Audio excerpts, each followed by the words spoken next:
seen so many people squashed into the environment before. And why? Because they're here to see Melissa Etheridge. She has a new album out. It's called Your Little Secret. And she's here to play a song that says, I Want to Come Over. Ah, hey, yeah, that was quick. All right. I know you're home. You left your light on. You know I'm here. The night is thin. I know you're alone. I watched the car leave. Your lover is gone. Let me in. Open your back door. I just need to touch you once more.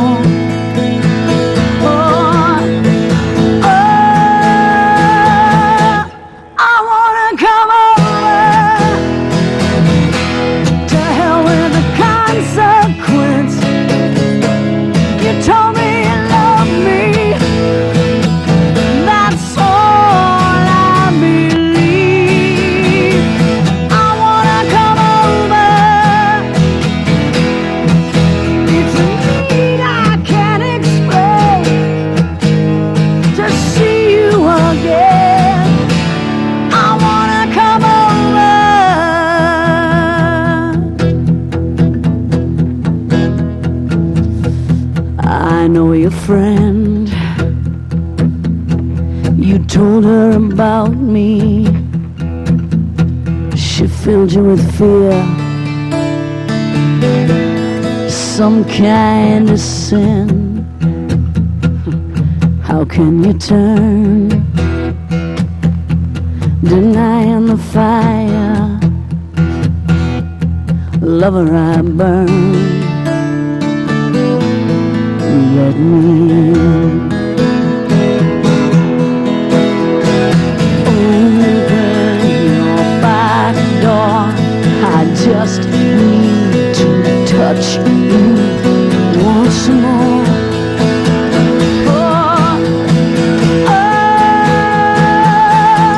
I wanna come over.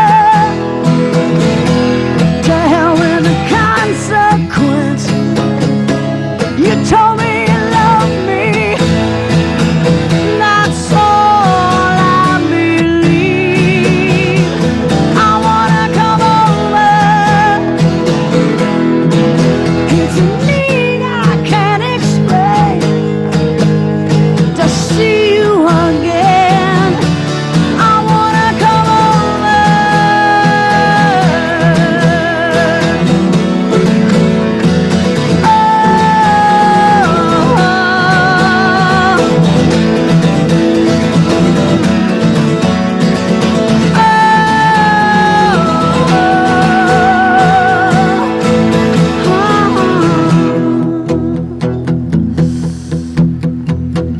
I know you're confused. I know that you're shaking. Oh, you think we'll be lost once we begin. I know you're weak. I know that you want me. Lover, don't speak. Let me in. I wanna come over. To hell with the consequence. Oh, you told me you loved me. That's all I believe. I wanna come over. It's a need I can't explain. I wanna come over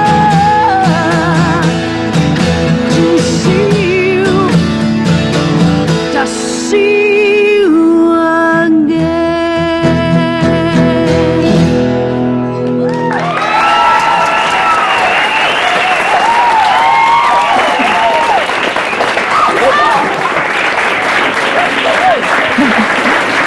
Beautiful thing. Thank you. Thanks. Well, it's great to see you there. Yeah, I know. Not a sound, just people like smiling, watching. Cool. It's great to see you like there with your guitar. And I've seen so many photographs of you when you were a child in Kansas, like this small little figure flanked by a huge guitar. And have you always known, you know, since childhood, have you always been possessed by that drive to be a musician? Very comfortable with the guitar. Really, just feel. I wish I could just wear it all day, because then I could just do anything. No, I've always, since I was 8 years old, that's when I learned to play the guitar, and always had big dreams, big hopes, and big desires in doing what I'm doing now. And was it a necessary way for you to communicate through music? Actually, I put a lot of what were then very confusing emotions, sadness, anger, a lot of the emotions as a child and as an adolescent. I put them right into the music, and the guitar and the singing was the way I communicated, was the way I got through all that. Yeah, I was amazed to hear when you were 11 years old, one of your songs was Lonely as a Child. And what was that all about? Well, I actually wrote it, I didn't realize it at the time, but looking back on it, I wrote it after my grandmother died, who was a real important person to me, and the first person I lost like that. And the song is about a child that loses her mother. And yes, I was 11 years old. Very, it was very juvenile, very young, but it was the beginning of, you know, pulling the heart out and pulling the inside out. That's pretty heavy stuff to be going through at 11. But things have really fallen into place. The last few years have been crazy for you. Grammy Awards, multi-platinum sales. Now you have your 5th album, Your Little Secret, and it's a follow-up to the quadruple platinum, Yes I Am. And was wondering, what was the musical process? How was it different this time around? Well, this one has actually been the most enjoyable album for me to make ever. Oh, great. It was so nice coming off the success of Yes I Am. It was great to go into the studio with the band that I've been playing with. I wrote the songs. I felt very confident, and I wanted to go into the studio. Things were so crazy. Things were so big. It was like, let me just keep doing what I'm doing. Yeah, let me keep doing what I'm doing and go in and make it. So a lot of people were expecting there to be a lot of pressure on that, you know, to follow up, but it seems like you've dispelled that whole notion. Yeah, it was really important for me to kind of go in there, not bringing any of that 5 million people are going to wonder what this album is like. You're just going in and doing what I love to do, which is why they bought the last album. Right, and being surrounded by the same players, or a lot of the same players from Yes I Am, I guess there was that familiarity there. Now, don't you ever want to answer the phone? Don't you just want to go, hello? Yeah, Falcon's phone. It's just constant. We're not home. We're busy. It's part of that environment. Okay, okay, sorry. Go right ahead. You co-wrote one of the songs with guitarist John Shanks. Yeah. Is this a new thing for you, or is songwriting a pretty solitary process? Songwriting is a very solitary process, and I write 99% of my songs by myself. It's pulling it out of me and doing that. One of the songs on Never Enough was co-written with Kevin McCormick. But John is a very talented songwriter, and he's been a songwriter. He's written much stuff, and he always brings cassettes to me. Oh, listen to this, listen to this. I'm like, yeah. And he was playing one thing for me. I said, that's good, and he rewound to something he wasn't going to play for me. And I said, whoa, wait a minute. That I want. Grabbed it, and I wrote a song to it, because it touched me. It's something, if it touches me and it feels inspirational, I'll write to it. When you're writing the actual songs, because most of them are done by just you, do you have to go in isolation, or? I have to write alone. I have to be alone. I have to have my guitar and my notebook and know that I'm not going to get, no one's going to come in and want anything. And then you bring the arrangement to the rest of the band? Okay. You've been cast in the same musical terrain as like Bruce Springsteen and John Cougar Mellencamp. People say Heartland. That's right? Yeah, well, I come from the Heartland. That's where So it's a geographical space. And a state of mind, I think. And I brought that state of mind from that place with me. And what is the state of mind? I think it's kind of a bigness. There's a loneliness. There's a sometimes sense of the world being just too big to deal. But also there's a lot of hope in there and a lot of passion. A lot of space, big sky? Big sky. Non-ending road, big sky. And a lot of the music is dealing with everyday living. And it seems like there's a real emphasis in honesty within your music. When you're writing, do you have like an honesty meter where sometimes it's like, oh, missed it there, and you got to reevaluate again? And you know, what happens when it finally rings true? And what is your criteria to hit the listener and yourself? There's something in there that knows. There's something that I can write a line and go, whoa, isn't that clever? Isn't that's, you know, that sounds really great. Ooh. And it just takes a little while for me to go, but you know what? I could never sing that night after night after night, which is what I have to do. Right. I don't just make, it becomes me night after night after night. So it has to fit, and it has to fit well and real, and people have to believe it. So it's very, and you have to be able important. to see yourself singing it night after night. Night after night. Have you thrown a lot of great lines away? No, maybe some. Maybe some. In '92, you came out of the closet, and it was. I'm sorry. Just looking into the closet. Woman's like, I always feel like I take the closet with me. It's right behind me. Yeah, I came out of the closet. Sorry, go ahead. Yeah, this perpetual prop there. Yeah, there's the closet. I'm out of the closet. In the closet. Yes, I came out. Yeah, and you chose to do it in your own time, and you're not a supporter of being outed, involuntarily. And like, why is that important to you? Coming out about your sexuality is extremely personal, and it's extremely invasive on lots of levels. And unless you have dealt with all those demons of your past and all the things that are attached to it, you can't possibly come out into the public, because you have to sit here with television cameras and sit here and talk to people that, I mean, I know you for 30 minutes, but you have to be able to sit here and go, yeah, that's what I am, and I'm proud of it. Yeah. And until you get there, it's no good for people to pull the door open and show you. It takes a lot. There's a lot more to it than just stepping out and doing it. Okay, you know what? We have a hardcore fan. Hardcore fan. Sheila. She works upstairs. HCF. And she's got some very specific questions. Hi. Pleasure Hi meeting there. you. Take the seat. I've been following your career since your debut album, and the one thing that's kind of stood out to me is that you have no backup vocals or background vocals or harmonies, and I'm just wondering if that's a conscious decision. I've tried it on every single album. I keep thinking, boy, wouldn't this chorus sound great if a bunch of people came in and sang it. I think the only one I ever went ahead and left on the album was Ain't It Heavy on Never Enough.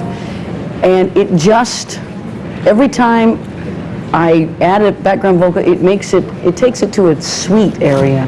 And it's almost like too much of a good thing. And so, believe me, I tried it on this album. I tried it on about 2 or 3 songs, and we almost got there. It's like, nah, it just doesn't work. Yeah, not yet. I have one more question. Another thing that I absolutely love about your music and the way you play guitar is that it's very rhythmically driven. And I'm wondering if you still play drums, because I remember reading that you did when you were a teenager.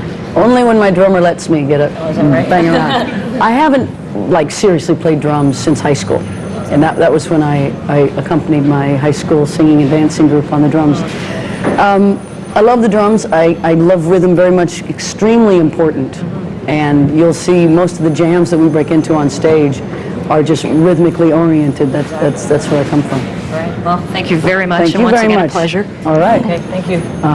Okay, one more question. You've always been very outspoken with your opinions as far as animal rights and gay and lesbian visibility and voting and all kinds of things.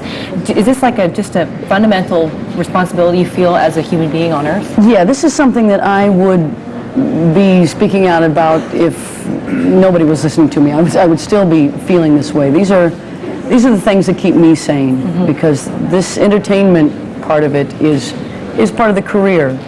But the part where I feel like I can actually spend some of that energy on humanity and sort of putting back is very important to me. And those are subjects that affect me very personally. Cool. Okay, we're going to take a look at your video, and you're going to be on tour to support this one. Yes, I think I'm coming to Canada around March or April. Going to do a proper Canadian tour. Great. In terms of the songs, I would imagine that you've been approached by any number of people who've come up and said, I identified with that song, I was there, I've been through that, both male and female. Do you find that some of the tunes hit extremely close to some people? Yeah, I found a lot of women identified with similar features. It's just, they're out in the audience going, doing that. Just, I don't know, maybe it was because when there's been how many songs have been written about, you know, you with another woman, sort of thing. I don't know whether it was the way it was written, because the way I was feeling, I wasn't angry, I wasn't sad, it was, oh, I know why you're doing that, you're just doing that because they look like me. Maybe it was that different edge on it that they really... Are some of the lyrics painful for you to pull out? Or is it like a cleansing for you? It's very much a therapy and catharsis. Wow. Yeah, it really is. I recommend it for all sorts of people. People should write all the time. It's good for them. A lot of people are talking about the fact that you came out of the closet. You talked about being gay. Your music is not necessarily reflective of that. You're not, you're not a political spokesperson. I know you're talking about Katie Lang, and she's much more comfortable being an activist and stuff. Do you ever regret announcing it? No. This is what everybody wants to talk to you about now? No, I realized at the time when I came out that I would be spending the good part of this year talking about that. And that's okay. It was a little strange at first because I had never talked about it to strangers. I was always very open. Very personal. And it is a very personal thing. But overall, I enjoy the honesty, the upfrontness, the comfortableness now of it. It's like, this is what I am. You know, that's it. How are you finding America reacts to the idea of a famous person being gay? Are you finding people more relaxed about the idea now? Yeah, it's like, either it's like, oh, yeah, we knew that, or, oh, that's interesting, cool, I love the music. I have not seen a bad response whatsoever. And the record is doing better than ever, than any of my records. Wow, go for it then. I know, thank you. Yes, I am. Yes, I am. Cool. You've been casting the same musical terrain as like Bruce Springsteen and John Cougar Mellencamp. People say Heartland. That's right? Yeah, well, I come from the Heartland. That's where So it's a geographical space. and a state of mind, I think. And I brought that state of mind from that place with me. And What's the state of mind? I think it's kind of a bigness. There's a loneliness. There's a sometimes sense of the world being just too big to deal. But also there's a lot of hope in there and a lot of passion. I just need to touch you.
You're shaking, oh, you think we'll be lost once we begin. I know you're weak, yeah, I know that you want me. Lover, don't speak, let me